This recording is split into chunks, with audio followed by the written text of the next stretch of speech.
Bihar BJP को की इन दिनों सामत आई हुई है। ये शब्द इसलिए कह रहा हूँ क्योंकि कई जगह पर बीजेपी विधायकों का विरोध हो रहा है, तो कई लोग जो हैं अब बीजेपी के तमाम चेहरे खोल रहे हैं। जी हाँ, बिहार बीजेपी के प्रदेश अध्यक्ष दिलीप जायसवाल के ऊपर अब प्रशांत किशोर ने नया खुलासा किया है। देखिए, कई चीज जो है खोल रहे हैं। एम के कॉलेज जो किशनगंज में है, उसको लेकर जो है काफी चीज जो है वो बताया जा रहा है। देखिए क्या कुछ कह रहे हैं प्रशांत किशोर, एक बार आप सुने। देखिए, ये बात किसी एक व्यक्ति एक संस्था की नहीं है। बिहार में जो कानून के रक्षक हैं, जिनके कंधों पर ये जिम्मेवारी है कि कानूनी व्यवस्था बनी रहे, कैसे वो लोग सरेआम कानून का उल्लंघन कर रहे हैं और किसी परिवार का, किसी व्यक्ति का, किसी संस्था का जो प्रॉपर्टी है, जो मेडिकल कॉलेज है, उसको न सिर्फ कब्जा कर लिया, उसको 25-30 वर्ष से अपने कंट्रोल में रखे हैं। और ये उस दल के अध्यक्ष हैं जो चाल चरित्र चेहरा की बात करता है। ये वो दिलीप जायसवाल हैं जो बीजेपी के अध्यक्ष हैं और साथ ही राबड़ी देवी के मुंह बोले भाई भी हैं। ध्यान रखिए कि ये कब्जा इसलिए नहीं किए हैं कि ये बीजेपी के अध्यक्ष है। ये कब्जा इसलिए कर पाए हैं कि हमाम में सब नंगे हैं। ये सारे नेता एक साथ मिलके, जिसमें राजद के लोग भी शामिल हैं और जिसमें भाजपा के लोग भी शामिल हैं, सुबह शाम राजद का नेतृत्व तो ये कह रहा है कि हम लोग भाजपा से लड़ाई लड़ रहे हैं, और भाजपा का अध्यक्ष, राज्य का अध्यक्ष, उसने एक सिखों के कॉलेज को जबरदस्ती कब्जा किया हुआ है। उसको राजद की इतनी बड़ी नेत्री राबड़ी देवी कह रही कि मेरा मुंह बोला भाई है, और उनके मुख्यमंत्री रहते हुए ये कब्जा हुआ है, और उसके बाद लगातार ये कब्जा बना हुआ है। तो ये दिखाता है कि भाजपा, राजद, जदयू, ये सब when it comes to personal profiteering, व्यक्तिगत लाभ की जहां बात आती है, तो ये सब लोग आपस में मिल जाते हैं। आपने सरदार मौलेश्वर सिंह के बच्चों से सुना, लीगल स्थिति आपने सुनी। भाई, जो व्यक्ति उस कॉलेज में क्लर्क भी बाद में बने, पहले जो लोगों ने कॉलेज को शुरू किया उसके हेल्पर थे, फिर कॉलेज में क्लर्क बने, फिर उसके बाद वहीं पर एडमिनिस्ट्रेटर बने, फिर उन्होंने ट्रस्टी जो था उसी को हटा दिया, खुद ही मैनेजिंग ट्रस्टी या डायरेक्टर बन गए, अपने बेटे को ला दिया, अपने बहू को डाल दिया, और जो लोग भी ओरिजिनल बनाने वाले थे सबको हटा दिया। उन्होंने जो किया ये तो बहुत गंभीर विषय है, लेकिन आपके हमारे लिए गंभीर विषय ये है कि बिहार में 25 साल से ये चीज चल रहा है, आज तक न किसी ने आवाज उठाई, न उन पर कोई कार्रवाई हुई, न उस आदमी को कोई डर है, बल्कि वो आदमी क्लर्क से बढ़ते बढ़ते अब भाजपा का यहाँ का अध्यक्ष बन गया है। ये कैसे संभव है? ऐसा नहीं है कि बीच में मामला उठा नहीं है। एक व्यक्ति राजेश शाह की इसमें संदिग्ध हत्या भी हुई है, उस पर केस भी हुआ है। उस परिवार के लोग मुख्यमंत्री के दरबार में नीतीश कुमार से आकर मिले हैं। नीतीश कुमार ने आज उस पर जांच की बात कही है, और जिस एसपी ने साहब को, ये दिलीप जायसवाल को क्लीन चिट दिया है, अपेरेंटली उन्हीं की पत्नी के बारे में कहा जा रहा है कि उसको मेडिकल कॉलेज में एडमिशन देके उनको MBBS कराया गया है। तो ये जो पूरा मॉडल है कि इस कॉलेज का इस्तेमाल राजनीतिक लाभ और पैट्रोनेज के लिए खुलेआम 25 साल से किया जा रहा है। अब एक आंकड़ा सुनिए, 50 से ज्यादा पॉलिटिकल लोगों के परिवार के लोग, एक तो नहीं, 50 से ज्यादा अलग अलग पॉलिटिकल परिवार के लोग, उनके बच्चे, उनके परिवार के सदस्य बिना किसी एडमिशन टेस्ट के मैनेजमेंट कोटा से इस कॉलेज में उन्होंने एडमिशन लिया, वहां से मेडिकल की उनको डिग्री मिल गई, और वो सब दिलीप जायसवाल को बचाने और मदद करने में लगे रहे। जब भी पिछले 25 वर्ष में दिलीप जायसवाल को कोई परेशानी हुई, जिससे भी परेशानी हुई, उस व्यक्ति को, वो चाहे राजनीतिक नेता था या पत्रकार था, पुलिस वाला था, जुडिशरी का था, या तो उसको पैसे और बल से दबाया गया, अगर नहीं हुआ तो उसके परिवार में किसी आदमी को मेडिकल में सीट देकर इस आदमी ने मैनेज किया है। और इतनी बड़ी बात 25-30 साल से लगातार चल रही है और किसी की हिम्मत नहीं है कि दिलीप जायसवाल पर सवाल उठाए।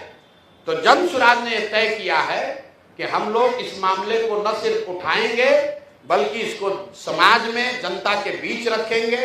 जैसा गिरी जी ने बताया, इसकी लीगल लड़ाई लड़ेंगे, हर उस दरवाजे पर जाएंगे जहां पर इन्होंने अपने रसूख का इस्तेमाल करके कहीं ना कहीं धांधलेबाजी की है। ये अब इससे बच नहीं सकते हैं। मैंने ये एक छोटा सा बाइट दिया था, उसके बाद से दिलीप जायसवाल चुपचाप बैठे हुए हैं। अब आपकी ये जिम्मेवारी है कि जितने आप लोग पत्रकार हैं, तो जो भी भाजपा का प्रवक्ता आता है या जो भाजपा का नेता है अपने को बहुत चाल चरित्र चेहरा वाला बता रहा है, उससे जरा पूछिए कि भाई तुम्हारा अध्यक्ष उस पर सीधे सीधे गबन और जबरन माइनॉरिटी कॉलेज को कब्जा करने, उस कॉलेज का संसाधनों का व्यक्तिगत लाभ के लिए उपयोग करने, हर तरह के गलत काम करने के लिए उसका आप उपयोग कर रहे हैं, उस पर आपका क्या टीका टिप्पणी है? और हत्या का भी उन पर आरोप है, एफआईआर है, राजेश शाह के हत्या का एफआईआर है बजाप्ता साहब पर। वो डिटेल आज नहीं दे रहे, हमको मालूम है अभी ये लोग हल्ला मचाएंगे, तो अगला प्रेस कॉन्फ्रेंस में आपको वो भी डिटेल देंगे कि जो मैंने आपको बताया कि एक जो संदिग्ध हत्या हुई है, इनके साथ रहने वाले व्यक्ति की, राजेश शाह की, उसकी बहन, उसके भाई, उसके माँ, वो 20 वर्ष से दौड़ रहे हैं, इंसाफ की मांग कर रहे हैं, अभी तक उस पर कोई कार्रवाई नहीं हुई है। कैसे उस केस को पूरा मैनिपुलेट किया गया, 2007 की ये घटना है। कोर्ट में वो शाह के पत्नी का बहन का स्टेटमेंट है, हम पढ़ के सुना देते हैं, सर्टिफाइड कॉपी है। मेरे भाई राजेश शाह की हत्या दिलीप जायसवाल के द्वारा षड्यंत्र करके अपने आदमियों द्वारा करवाया गया है। तो खुद पीड़िता ने कहा है, ये रिकॉर्डेड है, ये कोर्ट का है। 164 है, कैसे साहब मदद किए उसको? 164 का बयान है, जिसकी हत्या हुई है उसके बहन का, और उसके बाद पुलिस ने उनको क्लीन चिट दे दिया। जिन्होंने क्लीन चिट दिया उन्हीं की पत्नी उनके कॉलेज में जाकर एमबीबीएस डिग्री ले रही है।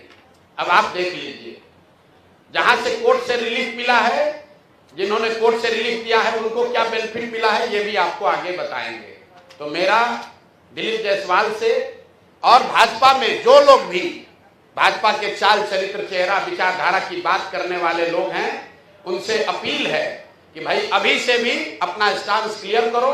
अगर थोड़ी भी शर्म बाकी है तो पद से इस्तीफा दीजिए, और नहीं तो जो अमित शाह जी हैं, मोदी जी हैं, जो कह रहे हैं कि ना खाएंगे ना खाने देंगे, वो आकर इस पर बताएं कि उनके पार्टी का राज्य का अध्यक्ष, मुखिया, उस पर हत्या का आरोप है, एक सिखों के माइनॉरिटी कॉलेज को कब्जा करने का आरोप है, उस पर बीजेपी का क्या कहना है, और उसके साथ साथ आरजेडी वाले बताएं कि उन्होंने अभी तक इस पर क्या कार्रवाई की है। 25 साल से भाजपा से लड़ने का दावा करने वाले राजद वाले लोग, ये मुसलमानों के रहनुमा बनने वाले लोग, माइनॉरिटी वंचित की बात करने वाले लोग, तुम्हारे राज में सिखों के कॉलेज पर कब्जा हो गया, उसको तुमने मुंह बोला भाई बना लिया, उस पर आज तक टीका टिप्पणी क्यों नहीं की? आपको बता देते हैं क्यों नहीं की, कि लालू जी के जो 2 साले थे, जरा जाकर पता कीजिए कि उन दोनों सालों के परिवार के कितने लोग इसी मेडिकल कॉलेज से गलत तरीके से डिग्री लेकर डॉक्टर बने। नाम हम नहीं बता रहे हैं, आप लोग खोज लीजिए, वो अभी जवाब देंगे तो उनको नाम भी जारी करेंगे कि लालू जी के परिवार के कितने लोग उस मेडिकल कॉलेज से डिग्री लेकर निकले। तो मेरे भाई, ये मिली भगत है, सब आपस में मिले हुए हैं, और वहां पर एक कॉलेज को कब्जा किया, जिसने आवाज दी उसको या तो मैनेज किया या उसको मार दिया, उसको दबा दिया। करतार सिंह जी जो वहां मैनेजिंग ट्रस्टी थे, उनको केस में फंसाया, जेल में उनके साथ मारपीट की गई, उनको इतना टॉर्चर किया कि करतार सिंह जी किशनगंज छोड़कर भाग गए। जब वो किशनगंज छोड़कर भाग गए, उसके बाद जाकर उनके साथ दबाव में समझौता करके केस विड्रॉ कराया है। तो भाई ये बात पब्लिक डोमेन में आनी चाहिए, भाजपा का भी, उसके साथ जदयू का भी। और एक और बात समझ लीजिए कि 3 बरस लालू जी राबड़ी जी की बात छोड़ दीजिए, अभी नए नए उनके लड़के जो नेता बने हैं, 2 बार जब महागठबंधन की सरकार रही है, दोनों बार स्वास्थ्य मंत्रालय उसका मंत्री राजद के लोग रहे हैं, दोनों बार डिपार्टमेंट राजद के पास रहा है। जदयू वालों से पूछिए कि सुशासन की बात करने वाले नीतीश कुमार 20 साल से यहां शासन कर रहे हो, दिलीप जायसवाल को बगल में बैठाकर चाय पीते हैं, सीटों का निगोशिएशन करते हैं, तो क्या आप मानने को तैयार हैं कि मेडिकल कॉलेज पर अवैध कब्जा करने वाले के साथ बैठकर आप राजनीति कर रहे हैं? तो ये हम लोग का आरोप है, हम लोग ने अपनी बात रख दी। अब आपके जो सवाल है वो आप कर लीजिए। इसका दूसरा चरण अभी 7 दिन में जब उनका जवाब आएगा तो फिर जारी करेंगे। इनको छोड़ेंगे नहीं, हर 7 दिन पर लोगों को बताएंगे कि इस आदमी का चरित्र क्या है, और इसके साथ जुड़े हुए लोग चाहे वो भाजपा के हों या राजद के, अब वो बच नहीं सकते हैं। अगर कानूनी तौर पर बच भी गए हो तो पब्लिक के सामने आपको खड़ा करेंगे, और 3 महीना के बाद अगर जनसुराज की व्यवस्था बनी तो आपको, आपके साथ क्या होने वाला है अभी से आप समझ लीजिए।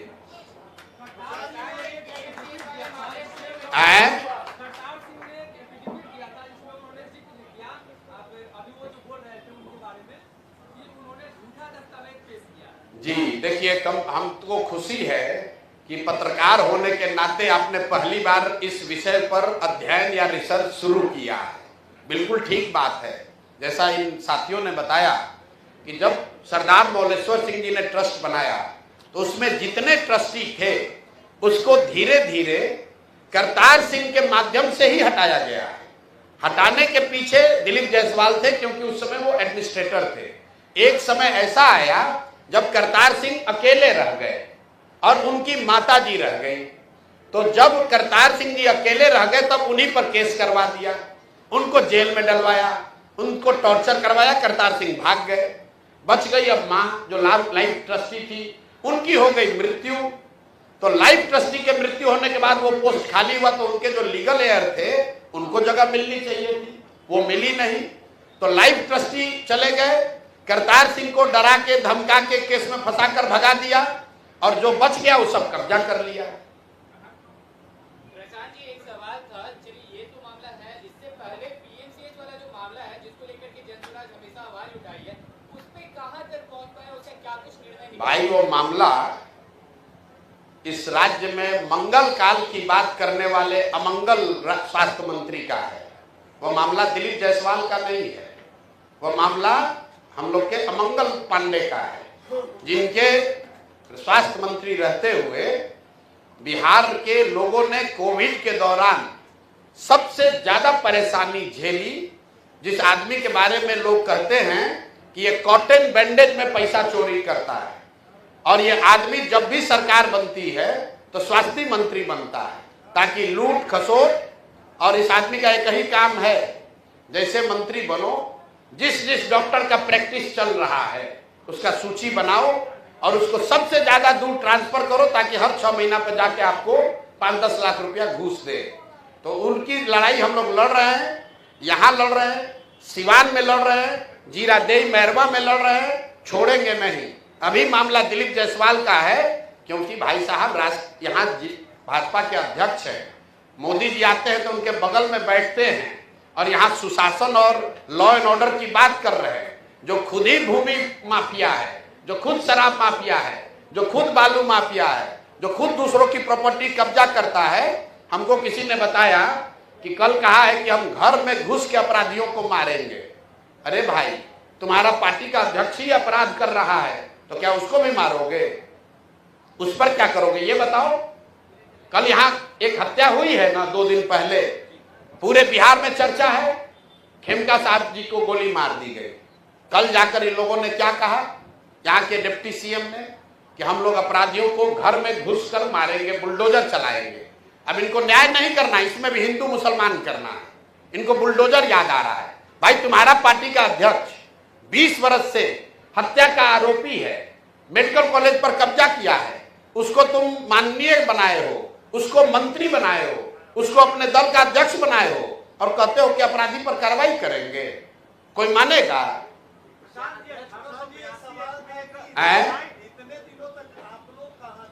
बिल्कुल ठीक बात है, इतने दिन तक कहाँ थे?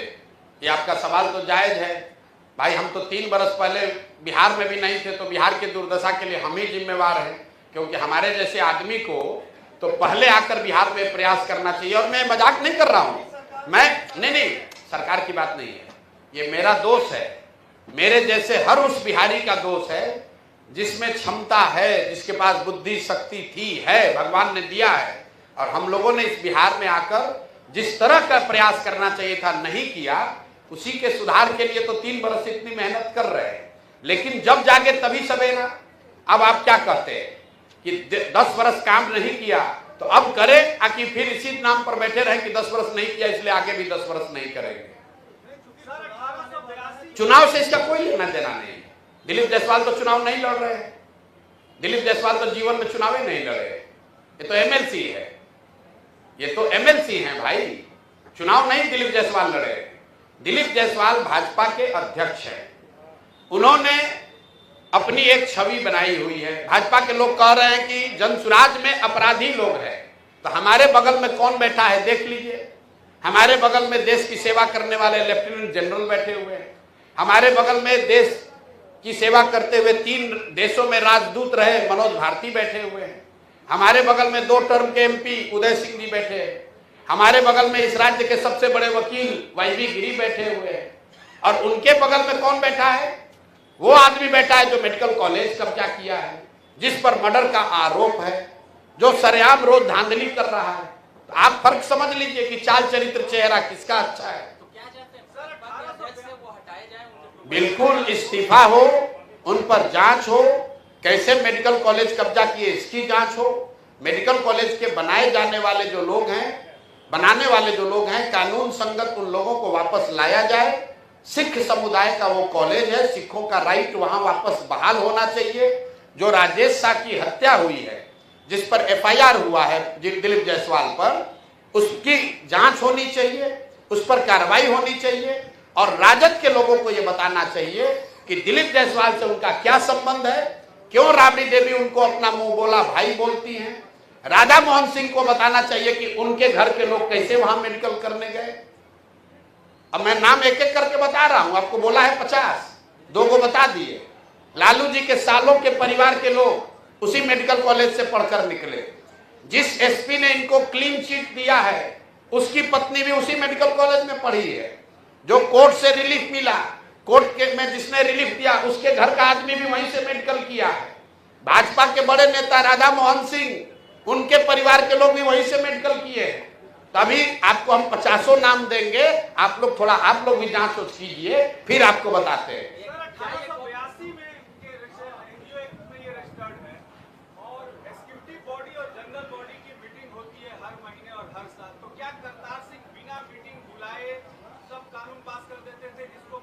नहीं, देखिए, करतार सिंह जी से नेचुरली कुछ गलती हुई होगी, मैं उसका विशेषज्ञ नहीं हूं। गलती करतार सिंह ने की, ट्रस्ट बनाने वालों ने की, उसके एग्जीक्यूटर्स ने की, ये विषय नहीं है। विषय ये है कि जो गिरी जी ने कहा कि उसकी आत्मा क्या है, कि वो एक माइनॉरिटी मेडिकल कॉलेज है, सिखों के लिए बनाया गया है। उसमें बनाते समय ये तय किया गया कि किसी भी हालत में कम से कम 2/3 जो ट्रस्टी होंगे वो सिख समुदाय के होंगे। सबसे यक्ष प्रश्न ये है कि उस ट्रस्ट में क्या 2/3 सिख हैं। दूसरा प्रश्न ये है कि जो व्यक्ति उस मेडिकल कॉलेज में क्लर्क था, वो उसका डायरेक्टर, और अभी 2-3 है बस, 2 हो 3 हो, 2/3 तो नहीं है। और दूसरा प्रश्न ये है कि दिलीप जायसवाल जो उस मेडिकल कॉलेज में क्लर्क थे, वो उसके ट्रस्टी कैसे बन गए, उसके मैनेजिंग पार्टनर कैसे बन गए, उनका बेटा और दामाद किस तरीके से, बेटा और पतोह कैसे उसमें आ गए। इन सवालों पर आइए। करतार सिंह जी ने क्या किया नहीं किया, वो तो अभी इस दुनिया में नहीं है, वो विषय नहीं है। विषय है कि दिलीप जायसवाल इसमें क्या कर रहे हैं। और एक अंतिम बात और सुन लीजिए, क्योंकि आप लोग का इसमें इंटरेस्ट भी है, हम देख रहे हैं 2-4 आदमी इस पर कुछ रिसर्च भी किए हैं, तो एक रिसर्च और कीजिए कि उस कॉलेज में आयुष्मान कार्ड के जरिए पिछले साल कितने रुपए का भुगतान कराया गया है, उसमें कितने लोगों का इलाज हुआ और कितने लोगों को आयुष्मान कार्ड का लाभार्थी बनाकर फर्जी पैसा निकाला गया है। ये भी लिस्ट आपको जारी करेंगे थोड़े दिन में कि वहां पर सिस्टमेटिक तरीके से लोगों का आयुष्मान कार्ड लेकर उसके नाम पर बड़े पैमाने पर पैसा निकाला गया है। आयुष्मान कार्ड में 5 लाख रुपए मिलता है, तो कई ऐसे केस हैं कि आपको खांसी हुआ है, आपका आयुष्मान कार्ड लिया, भर्ती कराया, 4 लाख रुपया निकाल लिया। तो उस कॉलेज में किस तरह की अनियमितता हो रही है, इस पर डिटेल में बात होगी। पहले तो कॉलेज पर किसका मालिकाना हक होना चाहिए उसको क्लियर कीजिए, फिर उसके फंक्शनिंग पर बात होगी कि वहां किस तरह फर्जी दवा बिक रही है, किस तरह आयुष्मान कार्ड का दुरुपयोग किया जा रहा है, किस तरह से वहां पर लोगों का एडमिशन किया जा रहा है। ये सारी बात आगे होगी। अभी तो ये तय करना है कि सिखों के माइनॉरिटी कॉलेज, मेडिकल कॉलेज जिसको सरदार मौलेश्वर सिंह ने बनाया था, उसके मालिक मुखिया दिलीप जायसवाल कैसे बन गए। तो आपने सुना, देखिए प्रशांत किशोर पूरी चीज बता रहे, कह रहे हैं कि देखिए कई नेताओं के बाल बच्चे जो हैं वो पढ़ते ही नहीं, डिग्रियां तो ऐसे ही मिल जाती है। इस तरह के तमाम अपडेट्स के लिए बने रहे इनसाइडर लाइव के साथ। धन्यवाद।